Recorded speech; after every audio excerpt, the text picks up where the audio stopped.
Hello अस्सलाम वालेकुम everyone, मेरा नाम है डॉक्टर आदिल मंसूर और आज हम फार्माकोकाइनेटिक्स के जो टॉपिक्स रह गए थे हमारे मेटाबॉलिज्म और एलिमिनेशन, इन दोनों को हम आज डिटेल में स्टडी करेंगे। तो हमने पढ़ा था कि फार्माकोलॉजी की दो ब्रांचेस होती हैं, एक होती है फार्माकोकाइनेटिक्स और दूसरी होती है फार्माकोडायनेमिक्स। फार्माकोकाइनेटिक्स जो होती है इसमें हम ये स्टडी करते हैं कि जब ड्रग हमारी बॉडी के अंदर आती है तो हमारी बॉडी ड्रग के साथ क्या करती है, तो उसको हम क्या बोलते हैं, फार्माको काइनेटिक्स बोलते हैं। ठीक है, तो उसमें हमने पढ़ा था कि जब बॉडी के अंदर ड्रग आती है, जो पाथ से आती है, उसको हम क्या बोलते हैं, रूट ऑफ ड्रग एडमिनिस्ट्रेशन बोलते हैं।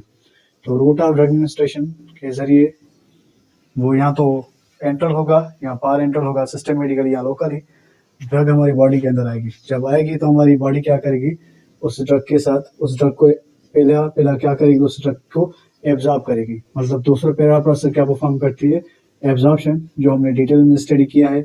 उसके बाद में क्या करती है, जब ब्लड के अंदर ड्रग आ जाती है एब्जॉर्प्शन के जरिए रूट ऑफ ड्रग एडमिनिस्ट्रेशन से, तो वो ड्रग क्या होती है, टिश्यूज में जाती है।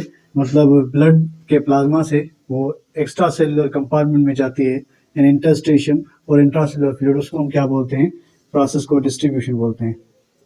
ठीक है, ये दोनों जो टॉपिक्स होते थे हमने पिछले लेक्चर्स में कवर किए हैं। रूट ऑफ एडमिनिस्ट्रेशन, जिसमें बॉडी के अंदर हम ड्रग डालते हैं, जो पाथवेज होते हैं उसको हम क्या बोलते हैं, रूट ऑफ एडमिनिस्ट्रेशन। वो सिस्टमेटिक होते हैं और दूसरे लोकल। जब आती है तो ड्रग क्या होती है, जब इन रास्तों से ड्रग हमारी बॉडी के अंदर आती है तो बॉडी क्या करती है, उसको एब्जॉर्ब करती है। अगर वो ड्रग हम इंट्रावीनसली देंगे, आईवी देंगे, तो एब्जॉर्प्शन वाला प्रोसेस स्केप हो जाता है, डायरेक्ट हमारी बॉडी क्या परफॉर्म करती है, डिस्ट्रीब्यूशन। तो पहले क्या होता है, एब्जॉर्प्शन होता है, दूसरा क्या होता है, डिस्ट्रीब्यूशन। डिस्ट्रीब्यूशन में जब जो ड्रग होती है, मतलब सपोज ये एक ड्रग है, ठीक है, वो हमारे ब्लड में मौजूद है, मतलब ये एब्जॉर्ब होके हमारे जीआईटी से सपोज ये ड्रग हुए, वो एब्जॉर्ब होके यहाँ ब्लड में आई, इस प्रोसेस को क्या बोलते हैं, एब्जॉर्प्शन बोलते हैं। और कितनी आई, इस अमाउंट को बायोअवेलेबिलिटी बोलते हैं। जब ये ड्रग आई प्लाज्मा के अंदर, यहाँ तो वो प्लाज्मा प्रोटीन्स के साथ बाइंड हो जाएगी, यहाँ तो प्लाज्मा के वाटर में सॉल्युबल हो जाएगी, बाइंड हो जाएगी, तो उसको हम बाउंड ड्रग बोलते हैं। अगर प्लाज्मा के वाटर में सॉल्युबल होकर आगे अपनी डेस्टिनेशन को जाती है, उसको हम क्या बोलते हैं, फ्री ड्रग बोलते हैं। तो ये दो फॉर्म्स में ड्रग जो होती है अपने डेस्टिनेशन, मतलब अब ये अपना एक्शन दिखाएगी। ड्रग तीन एक्शन दिखाती है मोस्टली। एक तो हम इसको डायग्नोसिस में यूज करते हैं, दूसरा प्रिवेंशन में यूज करते हैं, और तीसरा हम यूज करते हैं ट्रीटमेंट के अंदर। तो ये ड्रग तीन एक्शन दिखाती है। तो एक्शन दिखाने के लिए ये अब क्या होगी, यहाँ से एब्जॉर्ब होकर जब ब्लड में आई तो अब क्या होगी, एक्स्ट्रा सेलुलर जो कंपार्टमेंट है, लाइक सपोज ये एक टिश्यू है हमारा, उसमें ब्लड में से यहाँ से जाएगी एक्स्ट्रा सेलुलर कंपार्टमेंट में। इस प्रोसेस को हम क्या बोलते हैं, डिस्ट्रीब्यूशन बोलते हैं। तो ये जब जाती है तो क्या होता है, ये ड्रग यहाँ तो क्या होता है, सेल के मैकेनिज्म को चेंज करती है ना, तो इसलिए हमारी डायग्नोसिस, प्रिवेंशन और ट्रीटमेंट हो सकती है। और मैकेनिज्म को चेंज करने के लिए बाइंड होती है यहाँ तो रिसेप्टर के साथ, यहाँ तो एंजाइम के साथ। सेल के अंदर बाहर जो एंजाइम्स होते हैं और रिसेप्टर्स होते हैं, उनके साथ बाइंड होके सेल का मैकेनिज्म ये ड्रग क्या करती है, चेंज करती है। तो ये सपोज ये ड्रग क्या है, पोलर है, तो जरा ये सेल के अंदर नहीं जा सकेगी क्योंकि ये सेल मेम्ब्रेन के साथ सॉल्युबल नहीं है। तो ये रिसेप्टर जो होगा इसका बाहर मौजूद होगा, इसको हम क्या बोलते हैं, एक्स्ट्रासेलुलर रिसेप्टर बोलते हैं। और वो ड्रग जो नॉन पोलर होती हैं, लिपोफिलिक होती हैं, उनका जो रिसेप्टर होता है वो साइटोप्लाज्म में मौजूद होता है। ठीक है, तो ये एक्स्ट्रासेलुलर रिसेप्टर होते हैं और दूसरा इंट्रासेलुलर रिसेप्टर होते हैं। इसको हम डिटेल में फार्माकोडायनेमिक्स में स्टडी करेंगे।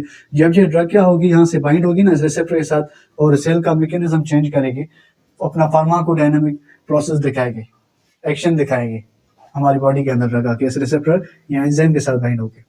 जब ये ड्रग इसके साथ बाइंड हो गई, अपना एक्शन दिखा दिया, अब ये ड्रग जो है इसको रिमूव होना चाहिए। अगर ये ड्रग यहाँ से रिमूव नहीं होगी तो क्या होगा, ये जो रिसेप्टर है ना वो क्या हो जाएगा, इनएक्टिव हो जाएगा। इसको प्रोसेस को हम क्या बोलते हैं, डाउनग्रेड रेगुलेशन बोलते हैं। इस प्रोसेस को हम डाउनग्रेड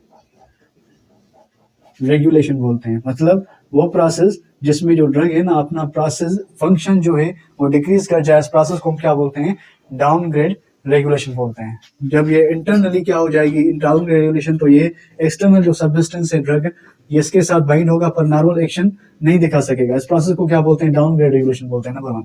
नंबर सेकंड, ये जो ड्रग है अगर यहाँ पे होगी तो ये जो ड्रग दूसरी आ रही थी इसके साथ बाइंड होने के लिए, इस रिसेप्टर के साथ अपना नॉर्मल एक्शन दिखाने के लिए, वो ड्रग क्या करेगी, इन जैसे रिसेप्टर के साथ दूसरे टिश्यू में बाइंड होगी। जब दूसरे टिश्यूज के अंदर बाइंड होगी तो क्या होगा, डिफरेंट हमारे इफेक्ट नजर आएंगे। नॉर्मल लेकिन इफेक्ट से हटके हमारी बॉडी के अंदर इफेक्ट नजर आएंगे, उसको हम क्या बोलते हैं, साइड इफेक्ट्स बोलते हैं। मतलब जब भी जो ड्रग होगी डिस्ट्रीब्यूट होगी, इंटरस्टिशियम में आएगी, रिसेप्टर के साथ बाइंड होगी, फार्माकोडायनामिक एक्शन दिखाएगी, तो क्या होगा, उसको रिमूव होना चाहिए यहाँ से। अगर रिमूव नहीं होगी तो क्या होगा, डाउनग्रेड रेगुलेशन होगा, नॉर्मल रिसेप्टर अपना काम नहीं शो करेगा, और नॉर्मल जो है सब्सटेंस जिसके साथ ये स्टिमुलेट हो रहा है रिसेप्टर, उसको भी वो अपना स्टिमुलेशन नहीं दिखाएगा, नंबर 1। नंबर 2, ये जो ड्रग होगी दूसरी, ये जो रिसेप्टर अब ऑक्यूपाई हो गया है, ये जो ड्रग है सराउंडिंग टिश्यूज के अंदर जाके दूसरे रिसेप्टर के साथ बाइंड होकर irregular mechanism, irregular effects show करेगी, जिसको हम क्या बोलते हैं, साइड इफेक्ट बोलते हैं। तो ये दोनों प्रोसेस शो होंगे जब ये ड्रग होगी यहाँ से रिमूव नहीं होगी, ठीक है। एक तो डाउन रेगुलेशन होगा जिससे ये रिसेप्टर काम करना छोड़ जाएगा, और नॉर्मल जो मैकेनिज्म होता है इसको स्टिमुलेशन करने का वो शो नहीं करेगा। फॉर एग्जांपल ये हमारा सपोज हमारा ब्रेन है, ठीक है, ये हमारा ब्रेन है, ये सपोज डिसेंडिंग ट्रैक्ट होता है हमारा कार्टिक व स्पाइनल ट्रैक्ट, ये हमारा अपर मोटर न्यूरॉन है, ये हमारा लोअर मोटर न्यूरॉन है, ठीक है, ये हमारा लोअर मोटर न्यूरॉन है, ये यहाँ से एसिटाइलकोलिन रिलीज कर रहा है, ठीक है। तो सपोज कोई ऐसी ड्रग है जो इसके साथ बाइंड हो गई, सपोज सक्सिनैल्कोलिन की हम बात करें, ये ऐसी ड्रग होती है जो इस रिसेप्टर के साथ, ये निकोटिनिक जो रिसेप्टर है, सपोज ये मसल का सेल है, इसके साथ अगर बाइंड हो जाएगी तो क्या होगा, ये रिसेप्टर अपना फंक्शन छोड़ जाएगा। तो मसल जो है पहले तो इसको एक्टिवेट करेगा, देन एक्टिवेट होने की वजह से मसल क्या होगी, कॉन्ट्रैक्शन में आ जाएगी, उसके बाद में ये रिसेप्टर अपना फंक्शन छोड़ जाएगा, देन रिलैक्स हो जाएगी। मतलब ये भी एसिटाइलकोलिन की तरह वर्क करती है, पर डिफरेंस क्या है, ये परमानेंटली बाइंड हो जाती है यहाँ पे, और इस रिसेप्टर को क्या कर देती है, इनएक्टिव कर देती है, ठीक है। नंबर 2, जब ये यहाँ से आ जाएगी, ये इनएक्टिव हो गया, मतलब डाउन रेगुलेशन हो गई, तो नॉर्मल एसिटाइलकोलिन यहाँ पे बाइंड नहीं हो सकेगी और मसल को कांटेक्ट नहीं कर सकेंगे in the presence of succinylcholine. Number 2, ये जो सक्सिनैल्कोलिन है इस मसल के साथ, जो मसल अब रिलैक्स हो गई है और परमानेंटली बाइंड हो चुकी है, अब दूसरा सक्सिनैल्कोलिन जब आएगा, इस जैसा केमिकल सब्सटेंस यहाँ से बाइंड होने की कोशिश करेगा तो यहाँ पे बाइंड नहीं हो सकेगा, तो जो दूसरे मसल्स हैं उनको इरेगुलर कॉन्ट्रैक्ट करेगा। मतलब ये सक्सिनैल्कोलिन जाके आइस के अंदर जो मसल्स हैं, इंट्राऑकुलर मसल्स, हमारे कंस्ट्रक्टर प्यूपिला हो गए, उसके अलावा सीलियस मसल हो गए, इसको स्टिमुलेट करेगा और हमारा इंट्राऑकुलर प्रेशर इंक्रीज होगा, नंबर 1। नंबर 2, जो हमारे एब्डोमिनल मसल्स हैं उसको स्टिमुलेट करेगा और गैस्ट्रिक कॉन्ट्रैक्शन होगी, एब्डोमिनल पेन होगा। नंबर 2, ये सक्सिनैल्कोलिन जो है मसल्स को लार्ज अमाउंट में स्टिमुलेट करेगा, तो लार्ज अमाउंट में हीट एनर्जी प्रोड्यूस होगी, तो ये हाइपरथर्मिया, एब्डोमिनल कॉन्ट्रैक्शन और इंट्राऑकुलर प्रेशर बढ़ जाना, ये क्या होते हैं, सक्सिनैल्कोलिन के साइड इफेक्ट होते हैं। ये कब शो होते हैं, जब ये सक्सिनैल्कोलिन नॉर्मल जो मसल को जिसको रिलैक्स करना है उसके साथ बाइंड ना ही हो करके दूसरे मसल्स के साथ बाइंड होती है। क्यों बाइंड नहीं होती भाई उस मसल के साथ, क्योंकि इसके साथ पहले ही सक्सिनैल्कोलिन बाइंड हुआ पड़ा है। तो ये ड्रग जो है अगर यहाँ से बाइंड होगा परमानेंटली तो एसिटाइलकोलिन बाइंड नहीं हो सकेगा, रिसेप्टर इनएक्टिव हो गया, डाउन रेगुलेशन हो गई। नंबर 2, ये सक्सिनैल्कोलिन डिफरेंट मसल्स के अंदर जाके उसको स्टिमुलेट करेगी और हमारे डिफरेंट इफेक्ट होंगे, जिसको हम क्या बोलते हैं, साइड इफेक्ट। तो साइड इफेक्ट क्या होते हैं सक्सिनैल्कोलिन के, अभी हमें पता चल गया, इंट्राऑकुलर प्रेशर बढ़ जाता है और उसके अलावा गैस्ट्रिक पेन होता है, उसके अलावा क्या होता है, हाइपरथर्मिया होता है। ये सक्सिनैल्कोलिन के क्या है, साइड इफेक्ट्स हैं। तो एसिटाइलकोलिन भी इसको भी स्टिमुलेट नहीं कर सकती, तो ये सक्सिनैल्कोलिन भाई रिमूव होनी चाहिए। रिमूव नहीं होगी तो मसल परमानेंटली क्या होगी, पैरालिसिस इसकी हो जाएगी, फ्लैसिड पैरालिसिस हो जाएगी। तो ज़ाहिर ये मसल एक्टिव होनी चाहिए, तो यहाँ से ये क्या होना चाहिए, रिमूव होना चाहिए। तो इसलिए एक दूसरा प्रोसेस होता है फार्माकोकाइनेटिक्स का, जिसको हम क्या बोलते हैं, मेटाबॉलिज्म बोलते हैं। मेटाबॉलिज्म क्या होता है, एक ऐसा प्रोसेस होता है जिसमें जो ड्रग होती है ना, ज़रा ये प्रोसेस अगर शो करेगी तो बहुत हार्मफुल है हमारी बॉडी के लिए। तो इसलिए ड्रग अपना मैकेनिज्म शो किया, अपना एक्शन शो किया, अब ये ड्रग को बॉडी से रिमूव होना चाहिए, ये जो एक्टिव ड्रग है इसको रिमूव होना चाहिए। तो ये ड्रग क्या करती है, हमारी बॉडी के अंदर लार्ज मेटाबॉलिक ऑर्गन होता है जिसको हम क्या बोलते हैं, लिवर बोलते हैं। उसके अलावा दूसरा मेटाबॉलिक ऑर्गन होता है हमारा किडनी, किडनी का शेप रेगुलर बन गया, किडनी होता है। ये किडनी के अंदर जाके और लिवर के अंदर जाके ये जो ड्रग होती है यहाँ से रिमूव होके वापस वीनस पाथवे के जरिए रिमूव होके कहाँ जाएंगी, एक लिवर के जरिए, आर्टरियल और वीनस पाथवे के जरिए लिवर और किडनी के अंदर जाएंगी। और ये किडनी क्या करेगी और लिवर क्या करेगा, इसको एक्टिव ड्रग को इनका इनएक्टिव करेगा।